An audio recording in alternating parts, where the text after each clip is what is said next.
Hey guys, welcome back to my channel. If you're new here, my name is Lindsey. Today I'm going to be sharing you guys the ultimate sweat-proof, heat-proof, long-wearing, clean makeup base routine. Hopefully you guys will find these tips helpful and be able to incorporate them into your everyday makeup routine. Don't forget to give this video a thumbs up if you do enjoy at any point, and don't forget to subscribe if you haven't already as well. I'd love for you to join me.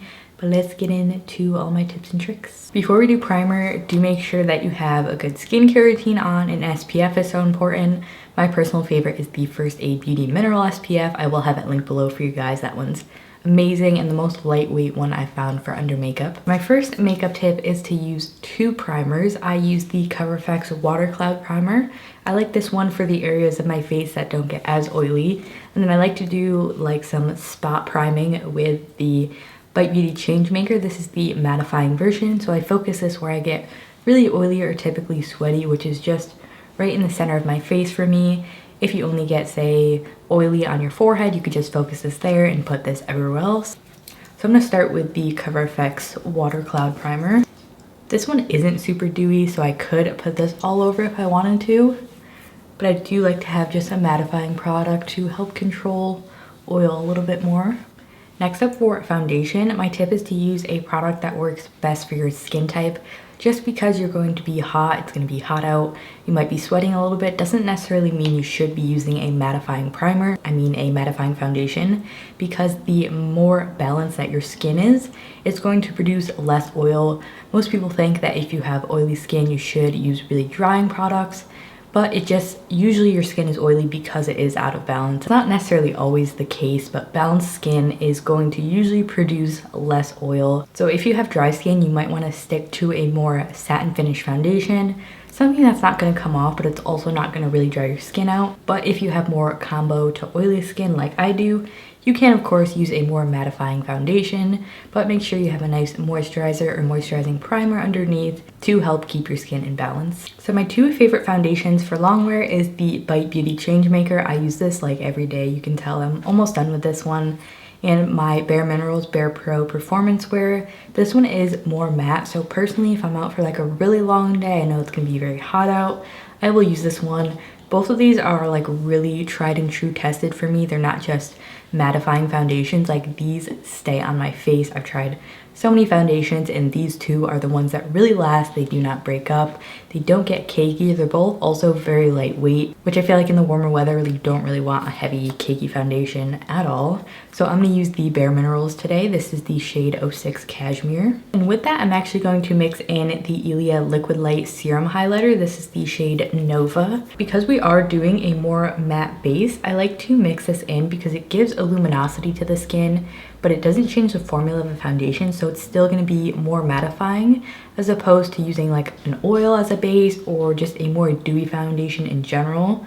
So that's a little trick that I have if you want it to look more skin-like but don't necessarily want to add anything that's going to change the formula or performance of the foundation. Now I love to apply my foundations with a sponge just because of my texture. I feel like they always look a lot better. This Bare Minerals foundation in particular, I do find has a really nice amount of coverage. If you have a lot of redness or hyperpigmentation like I do, I think you would really like this. If you don't, you could like shear this out and this would feel like so extremely lightweight with a really thin layer. It still feels lightweight if you apply a lot, but especially if you use a little bit. Alright, so here's what the foundation looks like without any powder. It is very matte on its own. I feel like if you don't want to set this, you totally don't have to. I'm going to, but before that I'm going to move on to concealer. I'm going to use the CoverFX Power Play Concealer. This is my favorite concealer. Nothing I try really comes close to this. It's really easy to blend out, but it's also not like too emollient or too matte. It's just the perfect consistency in my opinion. And I use the shade N-Light 1.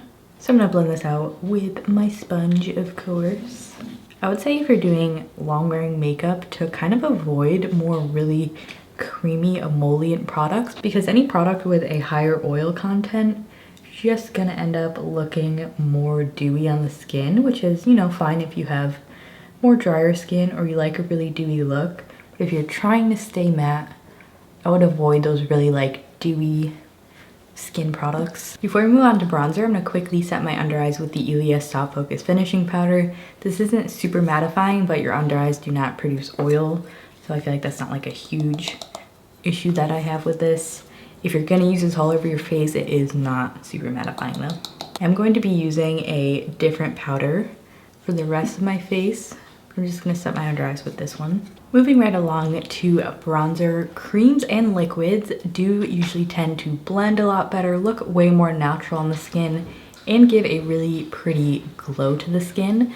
But instead of using a cream, if you want something a little bit more long wearing, I would stick to liquid products. They're very similar to cream, where they're gonna give you a really nice blended look and look like skin, but liquids I find are a lot more long wearing because they, again, have a little bit of a lower oil content. I'm gonna use the nozzles, that is really clogged up. I'm gonna use the Bare Minerals Bare Pro Glow Bronzer. This is the shade Faux Tan. This also has a really nice sort of satiny sheen to it, no visible glitter particles, but it's gonna help add that glow back to your face. I'm using a Luxe contouring brush and just stippling this on. You can also mix this into your foundations if you want a little bit more of like a bronzy glow to your skin, or you can mix it in with like, I wouldn't recommend sunscreen, but maybe like your moisturizer or oil or something. To set the rest of my face, I'm gonna take the Bite Beauty, this is called their Changemaker Flexible Coverage Pressed Powder.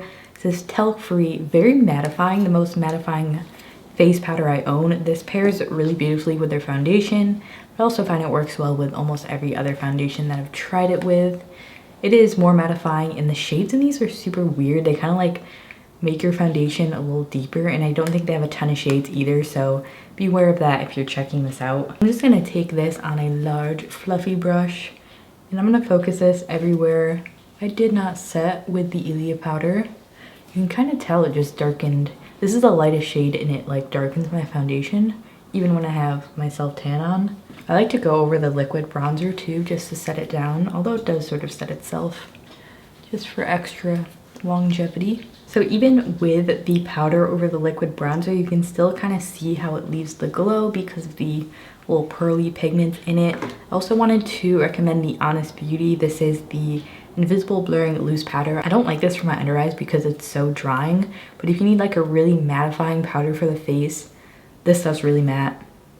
It'll do the job. I'm going to layer another bronzer on top of my liquid one. This is the Kosas Neutral Bronze Light, what is this, their Sun Show bronzer.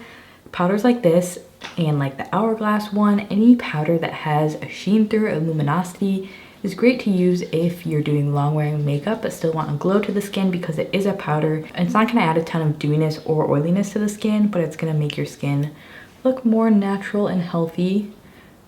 So I'm just gonna dab this, stipple this over the bronzer I put down from Bare Minerals. And if you wanted a matte version, I really like the Pure Bronzing Act. They do have a deeper shade of this as well.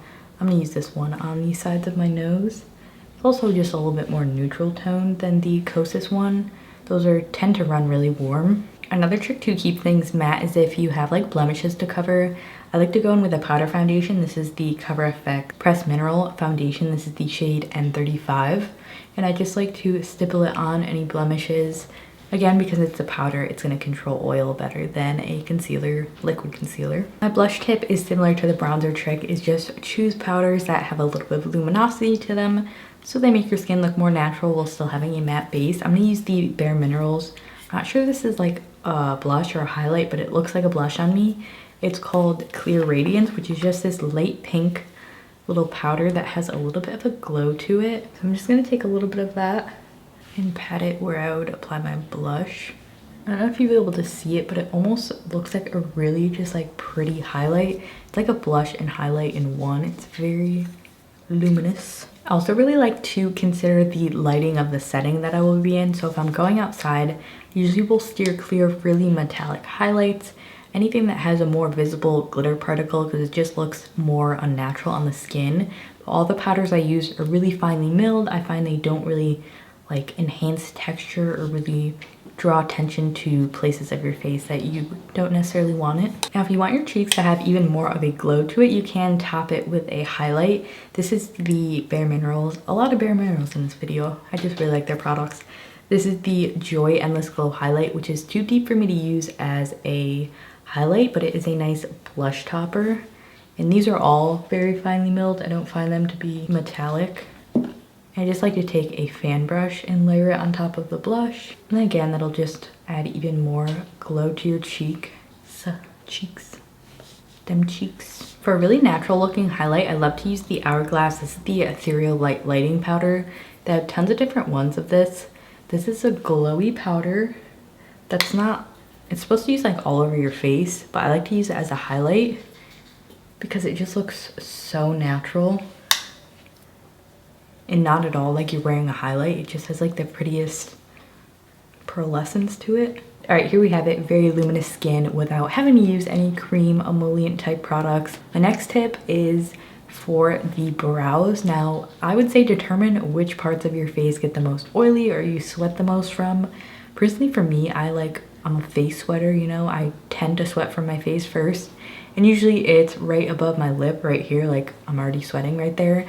And then in my eyebrows, kind of weird areas to sweat. But because I know that I get liquids out of that area, I like to make sure I really set those down. And then also the tip for brows, because I do get sweaty in that area, this also works if you have oily eyelids, which I do also have. I feel like oily eyelids are something very hard to control. Honestly, I usually just like have to touch up my eyeshadow. If you guys know of any like good eyeshadow bases for oily lids, definitely let me know. But for brows, I'm gonna go ahead and just pencil them in with a brow pencil. And then after that, I like to set them with a translucent powder. If you have really dark brows, this might not work for you unless you find a really like truly translucent powder, or maybe even like a deeply tinted one. For me, since I have light brows, I don't have a problem with it. I actually feel like it adds a nice amount of dimension while also setting down the product. So I'm gonna go ahead and do that and I'll be back. So I went ahead and did my brows. To set them, I'm gonna use the Honest Beauty powder, just the tiniest bit of this. And I already have brow gel on as well. You can do it before or after powder. I actually like to do it before. I feel like it gets a little bit less cakey.